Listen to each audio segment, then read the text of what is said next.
Hey guys, welcome back. So today I'm going to be going over how exactly it works with bar girls. How they make money, or how, if you are a customer, they're going to try and get money out of you. So let's get into it.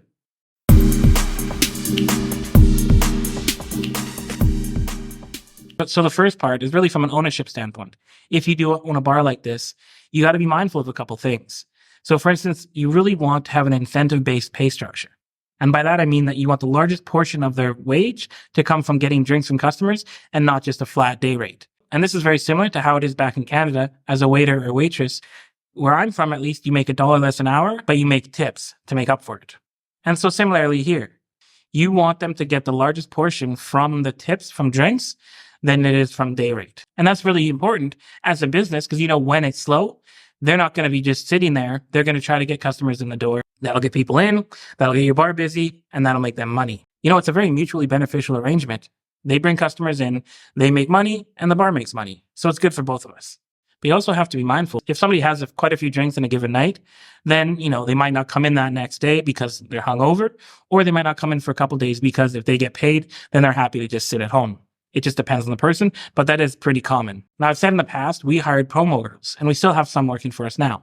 And so they get a day rate that's higher than people in the rest of the area. And the possibility, if they get drinks, of getting tips off that. And now, when we first did this was kind of just a stopgap. As I've said before, this was not the goal, but it was some way to get people working in our bar so we could actually open. But this did come with complications because a lot of these girls, if they do this all the time, if they work as a promo girl all year round, then they can live off of 500 baht a day. That's what they're used to. In these other places, they're not really getting tips.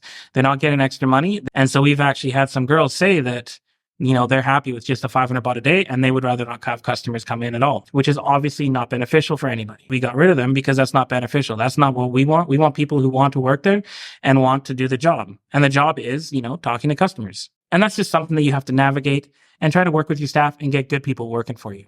But now let's get to how do they get money? How are they going to try to get drinks? Obviously we need the girls to get drinks from customers. That's how we make the large percentage of our money. We're paying them to do that. And so that's what we need them to do. We need them to sit with customers and get drinks. So you have to realize that a lot of these girls do not speak fluent English or any English at all. Obviously, you can communicate through Google Translate, but you're not maybe going to sit down there and have a conversation because it's going to be stilted. It's not going to be quite fluent because, again, you don't speak the same language. And so the thing that all these bars do, all of them have in common, is they all have games that you can play. And it's kind of funny. I haven't played some of these games since I was a child, but a really popular one, and I don't know why it's in every single bar, is Connect 4. Every single bar has Connect 4, and they all play it. And if you are going to play Connect 4 with a girl, be warned, they're probably going to win. They play it a lot, so you might lose quite often.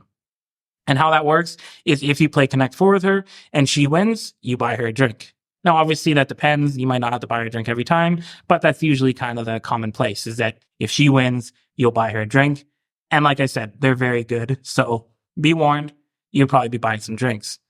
But there's also other games like Jenga, and they have another one called Jackpot where you roll the dice and you have to try and flip. Now, if you are going to play a game with a girl and you don't want to spend a lot of money, Jackpot's a really good way to do it because they're not going to win a lot. So that's a good one to play. And the other one, a lot of these bars, almost all these bars have pool tables. And same thing, if she wins, you buy her a drink. Now, if you are a good pool player, then that's no problem at all. But again, be warned, they play a lot. If there's a pool table in the bar, they probably play every day. So, just keep that in mind.